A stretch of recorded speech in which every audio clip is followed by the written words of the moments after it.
So hello everyone, welcome to the solution of test number 16। 16 number test में हम लोग पहुंच गए हैं और ये सेकंड लास्ट टेस्ट भी है। इसके बाद आपका सिर्फ एक और टेस्ट बाकी है। सर्टेनली एक फुल सिलेबस टेस्ट है। स्टार्ट करते हैं क्वेश्चन नंबर 1 से। During photo electric effect threshold frequency. Threshold frequency क्या होती है? वो मिनिमम फ्रीक्वेंसी जो आपको इसको देनी पड़ेगी ताकि ये इलेक्ट्रॉन इस सरफेस से निकल सके।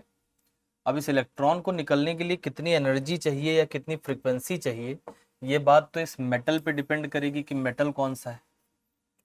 ये इस पर डिपेंड नहीं करेगी कि आप इधर से क्या फेंक रहे हैं, कितना टाइटली इलेक्ट्रॉन बाउंड है, तो मेटल पे डिपेंड करेगा।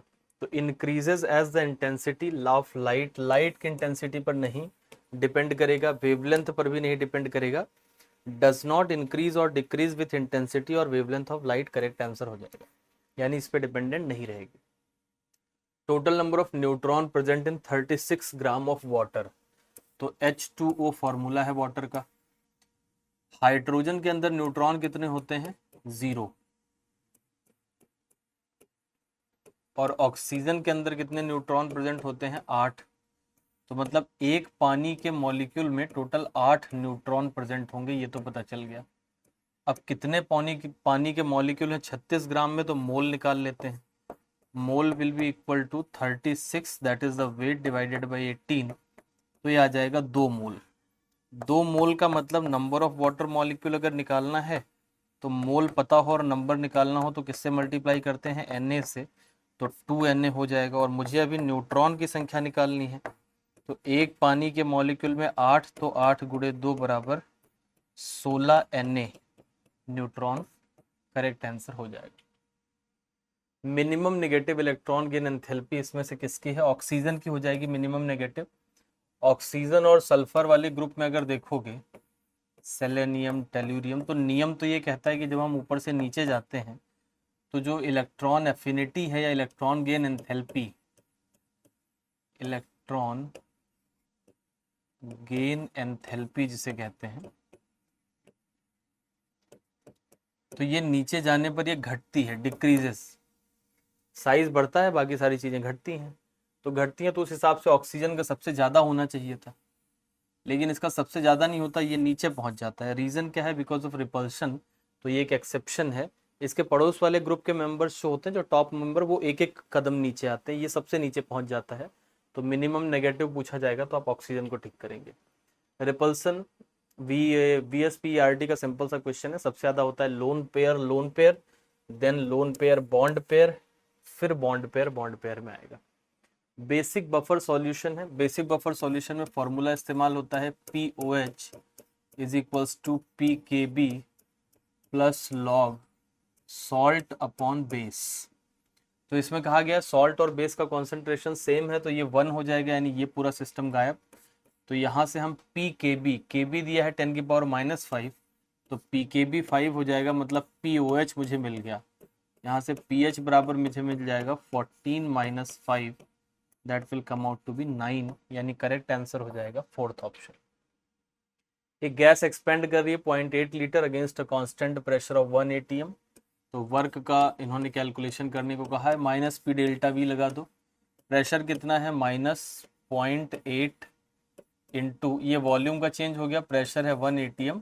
मेरा आंसर आ जाएगा -0.8, लेकिन ये आया है लीटर एटमॉस्फेयर में। आंसर जूल में दे रखा है तो आपको 101 से गुणा करना पड़ेगा। तो ये लगभग हो जाएगा 0.8 इंटू 101। तो और ये आंसर मेरा माइनस में रहेगा, तो that will be equal to 80 joule के करीब, मतलब ना 80 पॉइंट नेगेटिव में आएगा और 81 जूल के करीब हो जाएगा। तो करेक्ट आंसर मेरा सेकंड ऑप्शन हो जाएगा। 8 से गुणा करते तो 800 बनता, 0.8 से कर रहे हैं तो 80 बनेगा, और टू बी एक्यूरेट अगर कहें तो 80.1 बनेगा, 80.8, लेकिन ठीक है 81 के करीब आंसर है, सही। इन्होंने 1 लीटर एटमॉस्फेयर का वैल्यू दे रखा है 101.325, मतलब 101 325, पूरा बड़ा वाला वैल्यू। अपना इसके अंदाजे से काम चल जाएगा। एक हाइड्रोजन स्पेक्ट्रम है जिसमें ट्रांजिशन हो रहा है 6 से 3rd पे, n = 6 से इलेक्ट्रॉन आ रहा है n = 3 पे।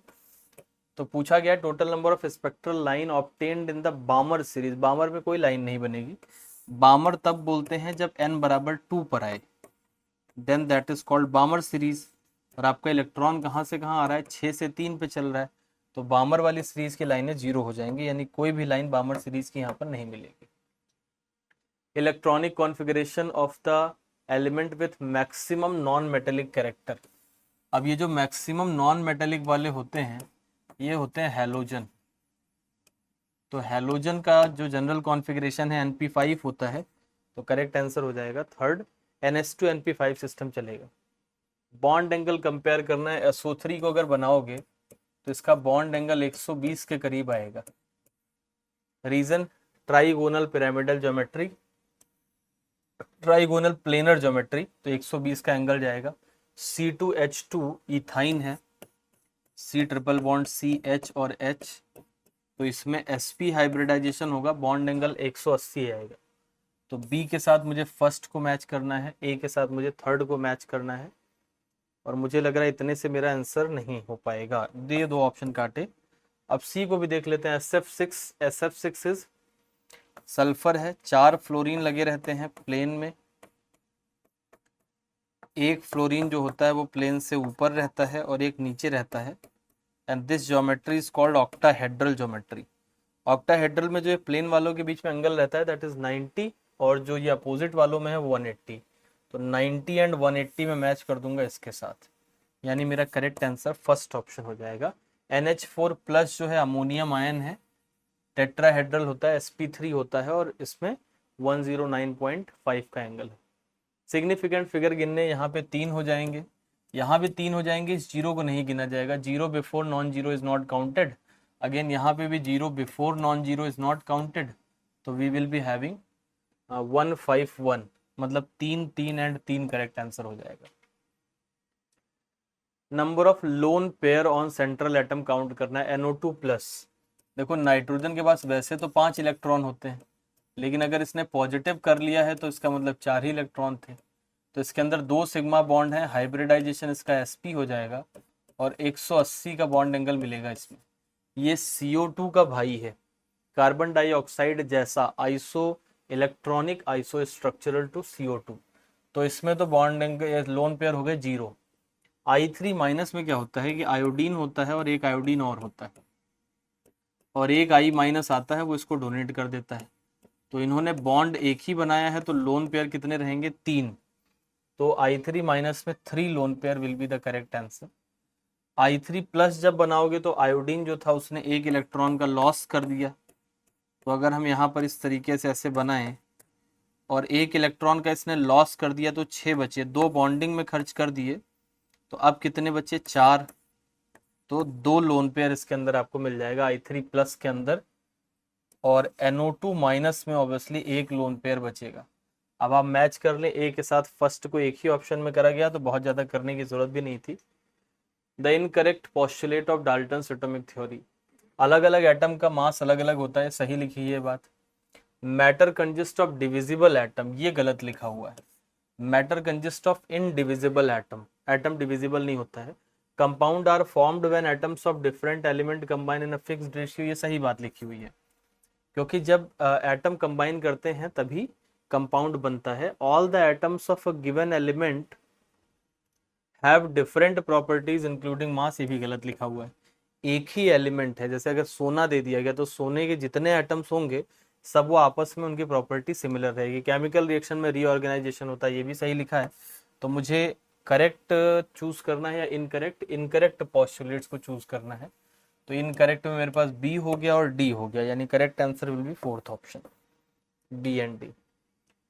2.24 लीटर H2 एंड Cl2 ले लिया जाए, तो H2 लिया गया, Cl2 लिया गया, इससे बनेगा क्या 2HCl। हाइड्रोजन जो लिया गया है इसका कितना लीटर लिया गया है 2.24 लीटर, और क्लोरीन जो लिया गया है उसका 0.112 लीटर लिया गया है, तो दिखने से ही लग रहा है ये कम है और इसलिए लिमिटिंग रिएजेंट होगा, दोनों का स्टोइकियोमेट्री तो 1 ही है, तो ये लिमिटिंग रिएजेंट हो गया। तो इसका 0.112 लीटर अगर लिया गया है तो ये जो बनेगा, इसका मोल निकाल लेते हैं पहले, तो mole will be equal to mole 0.112 divided by 22.4, ये आ जाएगा 0.05, क्योंकि इसको मैं 100 करूँगा जब, तभी 11.2 बचे, 1/200 आएगा।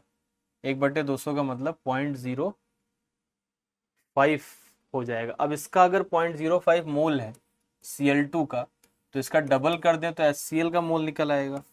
तो मोल ऑफ HCl, स्टोइकियोमेट्री ये कहती है कि mole of HCl is equal to 2 into mole of Cl हो जाएगा, Cl2। तो यहाँ हम लिख देंगे 2 इंटू मल्टीप्लाइड बाई 0.05, और ये मेरे पास आ जाएगा 0.1 के बराबर। तो करेक्ट आंसर मेरा हो जाएगा fourth option. Which of the following statement is incorrect, तो मतलब असत्य की तलाश करनी है। रिगार्डिंग कैनाल रेज, कैनाल रे नेगेटिवली चार्ज, यही बात गलत लिखी। कैनाल रे जो होती है ना पॉजिटिवली चार्ज होती है। देखो दो रेज हैं, एक है कैथोड रे, तो कैथोड रे जो होती है वो होती है नेगेटिव, और जो कैनाल रे होती है वो होती है पॉजिटिव। तो पहला ही गलत लिखा हुआ है। A2B2 gives to AB, A2 plus B2 gives to AB, ये केमिकल रिएक्शन दिया है। शुरू में 5 मोल A2 का लिया गया, और कितना मोल, 4 मोल B2 का लिया गया है, और 6 मोल लिया गया है AB का। कितने लीटर में ले रहे हैं ये लोग इसको, 2 लीटर के डब्बे में ले रहे हैं। तो पहले तो ना कॉन्सेंट्रेशन निकाल लो सबका, तो 5/2 वॉल्यूम से डिवाइड करने से कॉन्सेंट्रेशन आ जाता है। तो इसका हो गया कॉन्सेंट्रेशन 2.5, इसका 2 हो गया, और इसका हो गया 3। अब ये हो गया एट t बराबर 0, जब शुरुआत हुई तब। जब इक्विलिब्रियम आएगा तो हमें पता है कि इसमें से कुछ घटेगा, माना कि x घटा, जितना इसमें घटेगा उतना ही इसमें घटेगा, स्टोइकियोमेट्री कहती है। और इसमें जो है पहले से 3 था, और इसमें 2x जुड़ जाएगा। अब इन्होंने आपको सवाल में ये दे रखा है कि AB का जो कॉन्सेंट्रेशन है वो 5m है इक्विलिब्रियम पे, यानी इन्होंने मुझे वैल्यू किसकी दे रखी है, AB का कॉन्सेंट्रेशन दे रखा है, यानी इन्होंने इस चीज का वैल्यू मुझे दे रखा है कितना, 5m।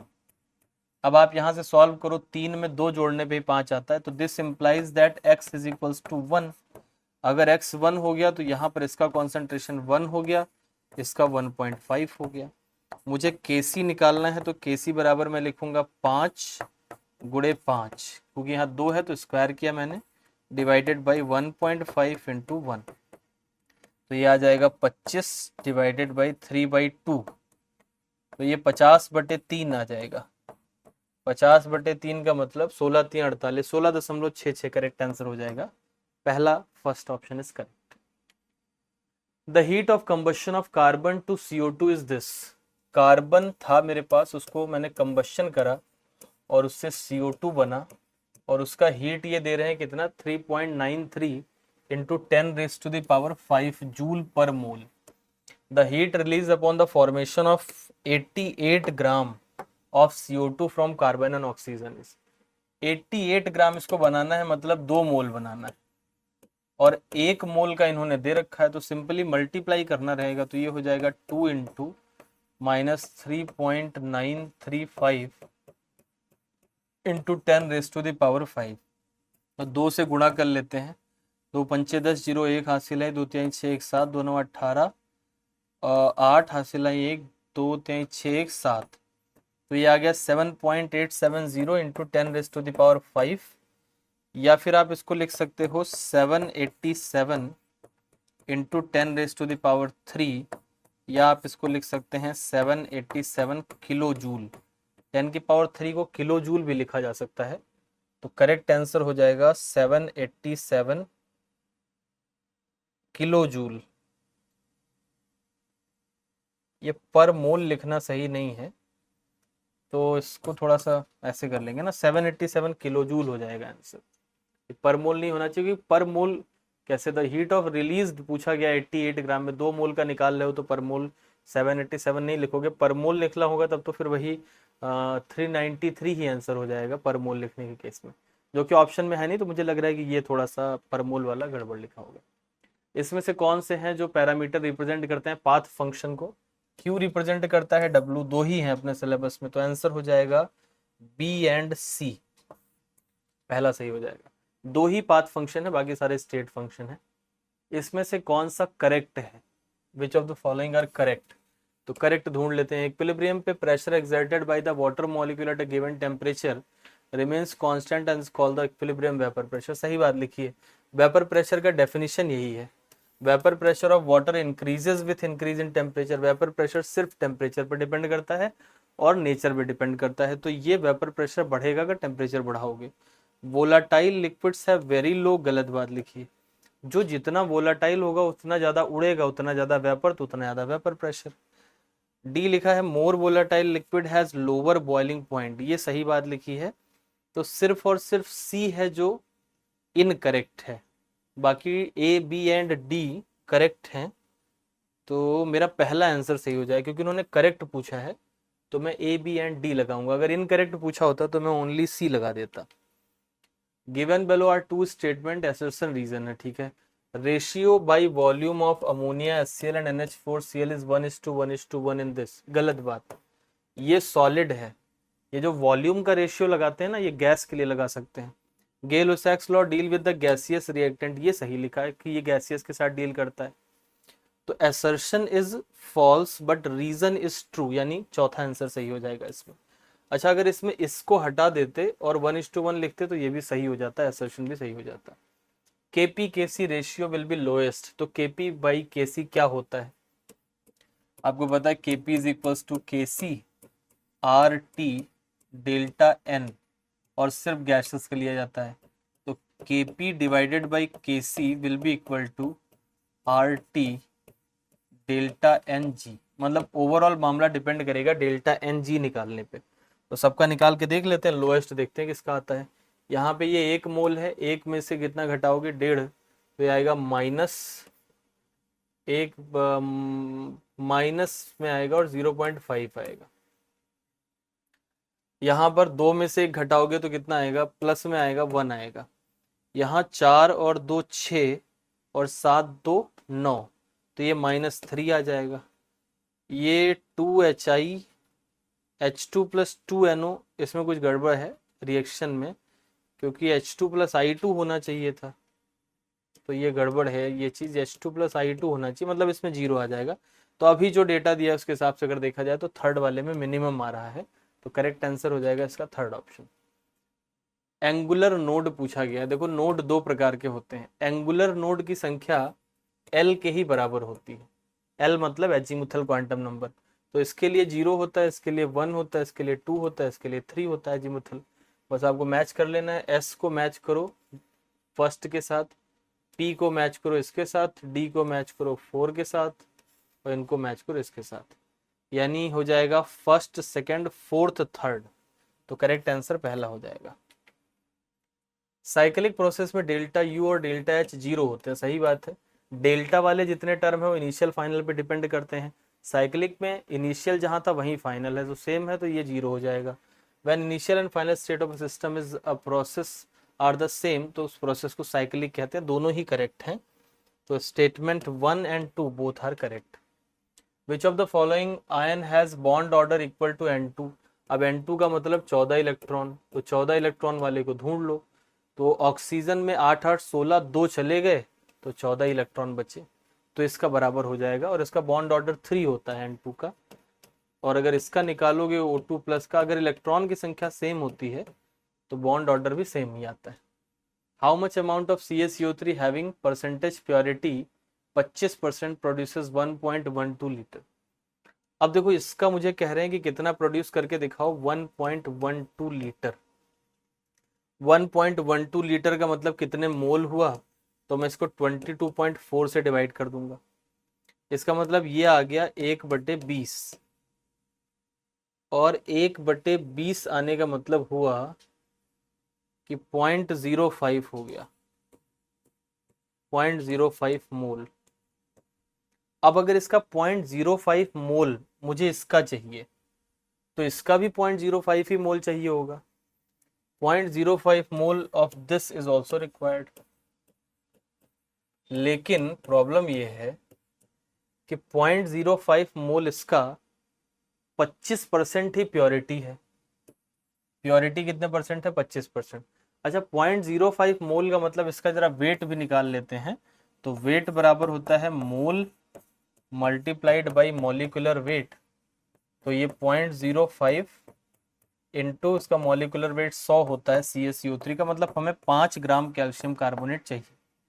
लेकिन हमारा कैल्शियम कार्बोनेट साफ सुथरा तो है नहीं, वो तो इम्प्योर है, उसमें सिर्फ 25% ही है। यानी कि इसका 4 गुना लेंगे, 20 ग्राम लोगे अगर, तो फिर उसमें से 5 ग्राम यानी 25% निकल के आएगा कौन? शुद्ध वाला। तो हमें लेना पड़ेगा 20 ग्राम, क्योंकि हमारा सैंपल थोड़ा सा इम्प्योर है। तो फोर्थ करेक्ट आंसर हो जाएगा। Correct order of the size, anion बड़ा होता है, ये आइसो इलेक्ट्रॉनिक स्पीसीज है। तो जैसे जैसे नेगेटिव चार्ज वाले सबसे आगे हमें लिखने हैं एनायन, और एनायन के बाद फिर लिखना है न्यूट्रल, और न्यूट्रल के बाद फिर हमें लिखना है पॉजिटिव। और जितना पॉजिटिव चार्ज बढ़ेगा उतना साइज घटेगा, जितना नेगेटिव चार्ज बढ़ेगा उतना साइज बढ़ेगा। This all is applicable for iso electronic species. ये कोई यूनिवर्सल कॉन्सेप्ट नहीं है कि आप हर जगह लगा दें, but you can apply it for iso electronic species. Ultraviolet light है 8.4 इलेक्ट्रॉन की सीजियम के सरफेस पर गिरा, तो यहाँ से 8.4 इलेक्ट्रॉन वोल्ट सीजियम पे गिरा है। इसका वर्क फंक्शन है 1.4, यानी कि इसमें से 1.4 तो ये खा गया, तो कितना लेके निकलेगा यहाँ से? 7 इलेक्ट्रॉन वोल्ट निकलेगा मैक्सिमम। हो सकता है थोड़ा बहुत दाएं बाएं में खर्च हो जाए, इसीलिए बोला जाता है फास्टेस्ट, मतलब मैक्स कितना लेके निकल सकता है? 7 electron volt. Correct order of increasing, देखो फ्लोरीन जो है ना, इसका एटॉमिक नंबर कितना होता है? 9। 9 9 जोड़ोगे तो कितना आएगा? 18। F2 के अंदर 18 इलेक्ट्रॉन, और 14 इलेक्ट्रॉन तक पाई पहले आता है। तो इसको याद रखना, 14 तक पाई पहले आता है। तो इसका कॉन्फ़िगरेशन अगर देखोगे, सिग्मा 1 है, सिग्मा स्टार 1 है, सिग्मा 2 है, सिग्मा स्टार। अब देखो ये पाई पहले आ गया, तो ये सिर्फ ये चीज जो मिलती है 14 इलेक्ट्रॉन तक मिलती है, तो ये गलत हो गया। इसमें देखो ये 14 के बाद वाला है ना 18, तो इसमें पाई पहले नहीं आएगा, तो ये यहाँ तक तो है। अब ये देखो सिग्मा 2p z आया, फिर ये आया, और इस वाले में तो हमेशा ही पाई पहले आता है, मतलब यहाँ तो XYZ ही चलेगा एंटी बॉन्डिंग में, तो करेक्ट हो जाएगा हमारा सेकंड वाला। What is the maximum number of orbital that can be identified? अगर किसी ने 3 क्वांटम नंबर दे रखे हैं, जैसा कि इस सवाल में दिया है, तो वो एक ऑर्बिटल के लिए या फिर 2 इलेक्ट्रॉन के लिए होता है। n इज इक्वल्स टू 4 मतलब फोर्थ ऑर्बिट में है, l इज इक्वल्स टू 2 मतलब d सबशेल में है, m बराबर 0 मतलब dz स्क्वायर के अंदर है, तो dz स्क्वायर मतलब एक ऑर्बिटल की बात चल रही है। Amount of heat required to raise the temperature of 108 gram of aluminium from 15 to 35 molar heat capacity दे रखी है, तो हीट बराबर क्या होता है? NC delta T। मोल निकाल लो, 108 ग्राम वजन दे रखा है, तो मोल बराबर क्या होता है? Weight upon molecular weight. यहाँ पर एटॉमिक वेट होगा, तो वेट हो गया 108 और डिवाइडेड बाई 27, तो ये हो जाएगा 4 मोल जैसा मुझे लग रहा है। 4 7 28 8 4 दूनी 8, ठीक है, तो 4 मोल हो गया। तो यहाँ लिखेंगे 4 इंटू सी की वैल्यू कितनी दे रखी है? 24 जूल पर मोल, तो 24 लिख दिया यहाँ पर। डेल्टा टी 15 से 35 जा रहे हैं, तो 15 से 25, 25 से 35 मतलब कि 20 लिख लो यहाँ। तो 20 गुणे 4 हो गया 80 इंटू 24, तो ये 0 इधर आ गया, 8 चौक 32 के 2 हासिल है 3, और 16 3 19, 1920 हो जाएगा। अब किलो जूल में निकालोगे तो 1000 से भाग देना पड़ेगा, तो 1.92 किलो जूल हो जाएगा। तो correct answer will B second. एक आयन में 8 प्रोटॉन 8 इलेक्ट्रॉन और देखो 8 तो है प्रोटॉन, प्रोटॉन पॉजिटिव चार्ज देता है, न्यूट्रॉन से कोई लेना देना नहीं है। 10 इलेक्ट्रॉन, तो इलेक्ट्रॉन कितने ज्यादा है? 2, तो -2 का चार्ज आएगा। करेक्ट आंसर सेकंड हो जाएगा। Correct increasing order of covalent character, तो कोवेलेंट कैरेक्टर निकालते हैं फजांस रूल से, और फजांस रूल ये कहता है कि जितना ज्यादा charge, covalent character is directly proportional to charge, तो चार्ज जहां ज्यादा होगा उतना ही ज़्यादा कोवेलेंट कैरेक्टर होगा। तो आप यहाँ पर देख सकते हैं NaCl पे +1 है, फिर MgCl2 पे +2 है और इसके अंदर +3 है। तो चार्ज बढ़ रहा है तो कोवेलेंट कैरेक्टर भी बढ़ता चला जाएगा। SF6 अभी बनाया था, ऑक्टाहेड्रल होता है, सही बात है। और SF6 का डाईपोल मोमेंट 0 होता है, ये बात भी सही है। ये ऑक्टाहेड्रल है, दिस इज ऑल्सो करेक्ट, और इसका डाईपोल मोमेंट 0 होता है। लेकिन ये इसका रीजन नहीं है, इसका रीजन है क्योंकि डाईपोल मोमेंट्स कैंसिल कर देते हैं एक दूसरे को, या फिर सिमेट्रिक ज्योमेट्री है, तो both A and R true, but reason is not the correct explanation of assertion. Which of the following, इसमें से कौन कौन सा नॉट टेम्परेचर डिपेंडेंट है? तो मोलालिटी है, इसके फॉर्मूले में वॉल्यूम नहीं आता, मोल फ्रैक्शन भी है और वेट परसेंट भी है। तो मतलब मेरा आंसर हो जाएगा B, C and D only. A इसलिए नहीं है क्योंकि मोलैरिटी के फॉर्मूले में नीचे वॉल्यूम आता है और टेम्परेचर चेंज करने से वॉल्यूम चेंज हो जाता है। KW of water decreases with increase in temperature, गलत बात लिखी है। जैसे जैसे हम टेम्परेचर को बढ़ाते हैं वैसे वैसे KW भी बढ़ता चला जाता है।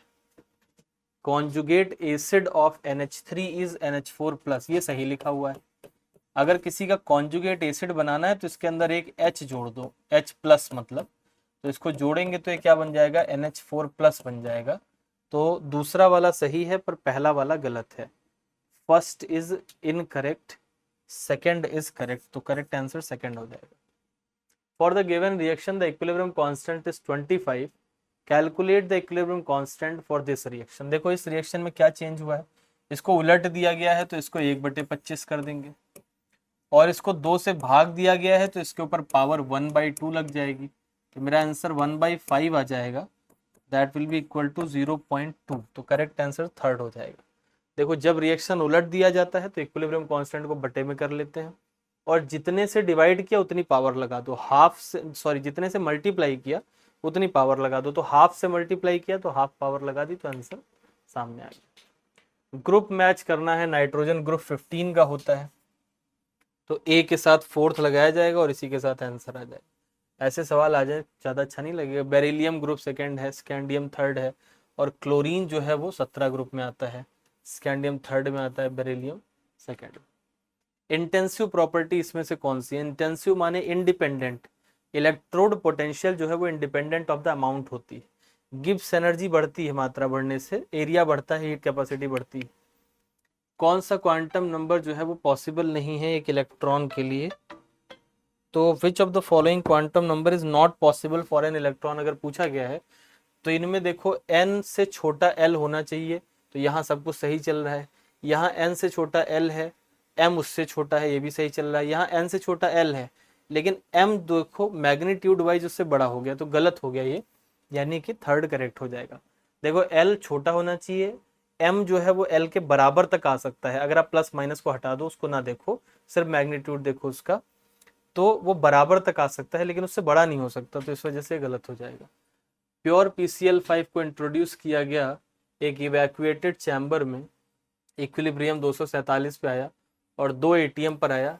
इक्विलिब्रियम का गैसियस मिक्सचर में 40% क्लोरीन है, Kp निकालना है।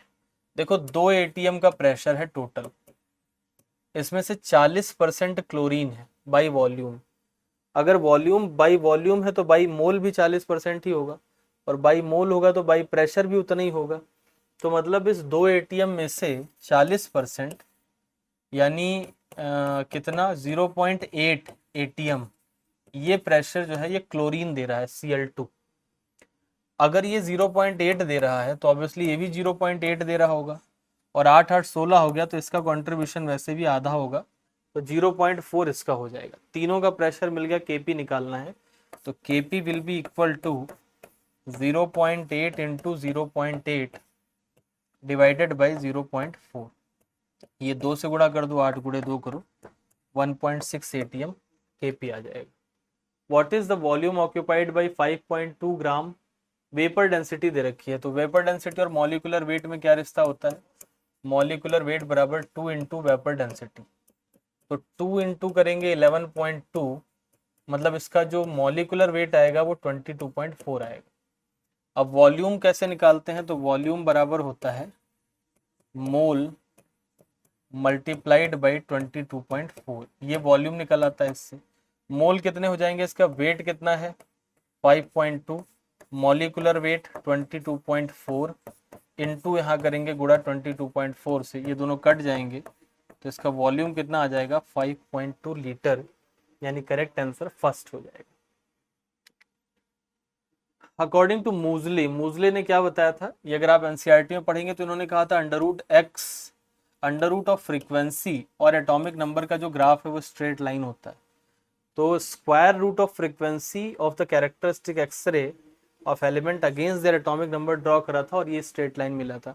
तो ये आपको मूजले के कर्व में, मतलब आपको मूजले वाले स्टेटमेंट में आसानी से देखने को मिल जाएगा। एनसीईआरटी में लिखा हुआ है पीरियोडिक टेबल चैप्टर में, जहां पर मॉडर्न पीरियोडिक टेबल की चर्चा हुई है वहां पर।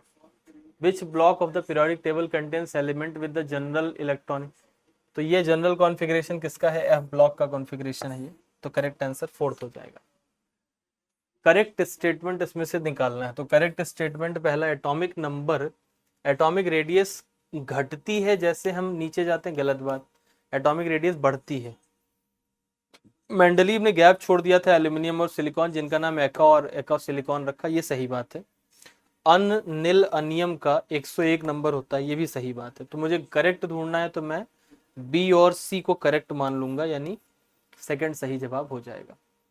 मैच द लिस्ट, शेप बताना है। Cl2O ऑक्सीजन होगा, 2 क्लोरीन लगे हैं, अब 2 लोन पेयर भी होंगे इसके पास, लोन पेयर इसको कंप्रेस करेंगे तो ये बेंट शेप का हो जाएगा। तो इसका मतलब Cl2O को मुझे टिक करना है, किसके साथ, बेंट के साथ लगाना है। ए को सेकंड के साथ, कोई फायदा नहीं हो, एक ही ऑप्शन कट पाया। BrF5, तो देखो मैंने ब्रोमीन लिखा और 5 फ्लोरीन मैंने जोड़े। अब ये जो 5 फ्लोरीन जोड़े हैं ना, ये इस तरीके से जुड़ गए, इसके पास एक लोन पेयर भी बच जाएगा। 5 और 2 7 इलेक्ट्रॉन होते हैं। इसका हाइब्रिडाइजेशन आप देखोगे तो हाइब्रिडाइजेशन आएगा sp3d2, क्योंकि जोड़ के 6 आ रहा है, 1 2 3 4 5 और एक 6। sp3d2 होता है ऑक्टाहेड्रल, ऑक्टाहेड्रल में से एक को गायब करोगे तो बन जाएगा स्क्वायर पिरामिडल। तो BrF5 का शेप हो जाएगा स्क्वायर पिरामिडल, यानी बी के साथ 4 लगाना है, आंसर मेरा फर्स्ट आ गया। XCO3 जो है जिनॉन को अगर देखो तो इसने 3 बॉन्ड बना लिया ऑक्सीजन के साथ, और 2 2 4 2 6 और एक लोन पेयर अभी बचा रह गया। 3 बॉन्ड पेयर और एक लोन पेयर, मतलब ये पिरामिडल शेप का हो जाएगा, ट्राइगोनल पिरामिडल कह सकते हैं। तो करेक्ट आंसर इसमें से ये, इसको मैच कर लेंगे तो सी के साथ फर्स्ट, तो बचा जो वो XCF2 जो है वो लीनियर शेप का हो जाएगा। रीजन आपको पता है, 3 लोन पेयर हैं जो इक्वेटोरियल पोजीशन पे आ जाएंगे, तो इट इज लाइक I3 की तरीके से हो जाएगा, I3 minus. First Bohr orbit of beryllium +3, तो रेडियस का फॉर्मूला क्या होता है 0.53 इंटू n² Z, तो यहाँ पर 0.53 लिखेंगे। फर्स्ट बोहर ऑर्बिट की रेडियस निकालनी है, तो फर्स्ट की मतलब n बराबर तो 1 का स्क्वायर हो गया, और बेरिलियम माने इसका Z कितना होता है 4 होता है, तो ये कितना हो जाएगा, इट विल बी 0.4, फिर कितना आएगा 13, तो 4 3 0.13 के करीब आ जाएगा, यानी करेक्ट आंसर सेकंड हो जाएगा। तो this was all about your paper. अच्छा पेपर था, it was a good paper, बढ़िया एकदम बैलेंस्ड, इसी टाइप का नीट में आपको एग्जाम देखने को मिलेगा, बिल्कुल ऐसा ही, मतलब आई कैन से कि एकदम बैलेंस्ड पेपर है। तो इस तरीके का आपको नीट में पेपर देखने को मिलेगा, ना इससे कठिन ना इससे सरल। It was a fantastic paper. अगले और आखिरी में फिर मुलाकात होगी, तब तक पढ़ाई करते रहें। See you in the next, all the best.